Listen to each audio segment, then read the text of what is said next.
नमस्कार.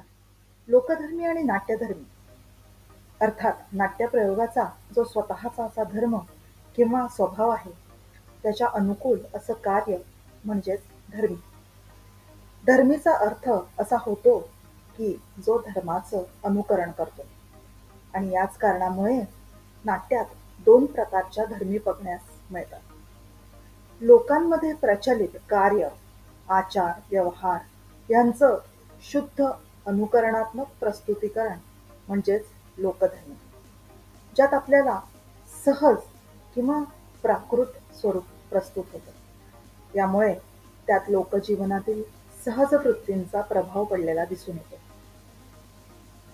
तसंच लोकधर्मी आणि नाट्यधर्मी यामध्ये असलेला फरकही आपण बघतो.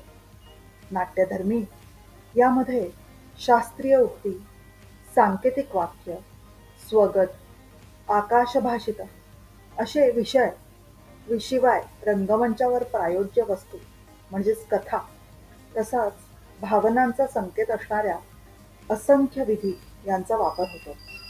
या व्यतिरिक्त लोकांशी निगडीत सुख-दुःखाच्या कल्पना अंगित अभिनयातून प्रस्तुत केल्या जातात. अशा नाट्यमय अभिनयाला नाट्यधर्मी असं म्हणतात. लोकधर्मीचं स्वरूप कसं असतं हे आपण थोडक्यात आज बघणार आहोत.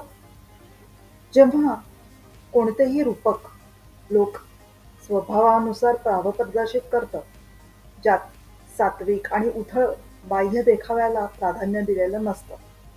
कथेमध्ये प्रजेच्या सामान्य आचार, अवस्था आणि क्रियांना प्रदर्शित केलेलं जातं.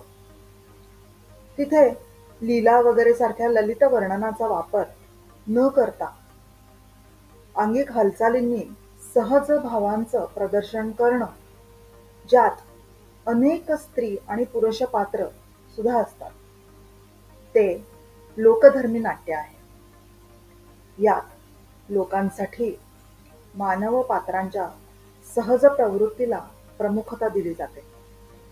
शिवाय मनुष्याच्या सुख-दुःखात्मक भावनांच्या स्थितीचं प्रकृतीसंमत अंकन म्हणजेच आपण म्हणूया लोकधर्मी. आता पाहूया नाट्यधर्मीचं थोडक्यात स्वरूप कसं असतं. एखाद्या रूपात इतिहास, पुराणातील घटनांचे काल्पनिक परिवर्तन करून रंगमंचावर एखादं नाट्य जेव्हा प्रस्तुत केलं जातं, तेव्हा ते नाट्यधर्मी होतं. जेव्हा नाटकात काव्य, क्रिया, स्त्री-पुरुष पात्र, भावभावना, रस इत्यादी लक्षणांनी युक्त अंगिक नृत्य आणि अभिनयाबरोबर स्वर, अलंकारांची योजना, अंगहार वापरले जातात. तसंच दिव्य आणि अदिव्य पात्रांचं चरित्र कुशलतेने मांडलं जातं, तेव्हा ते नाट्यधर्मी होतं. लोकप्रसिद्ध वस्तूला किंवा कथेला जेव्हा मूर्त रूप देऊन त्याचा कुशलतेने वापर केला जातो, प्रयोग होतो, जिथे पर्वत, वाहन, विमान, ढाल, कवच, शस्त्र आणि यांचा सगळ्यांचा मूर्त रूपात प्रयोग होतो.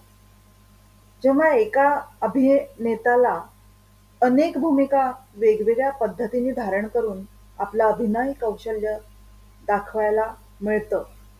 जेव्हा एखादी स्त्री वृद्धेचा अभिनय करून पुन्हा क्षणात युवतीची भूमिका करते, त्याला नाट्यधर्मी म्हणतात. नमस्कार.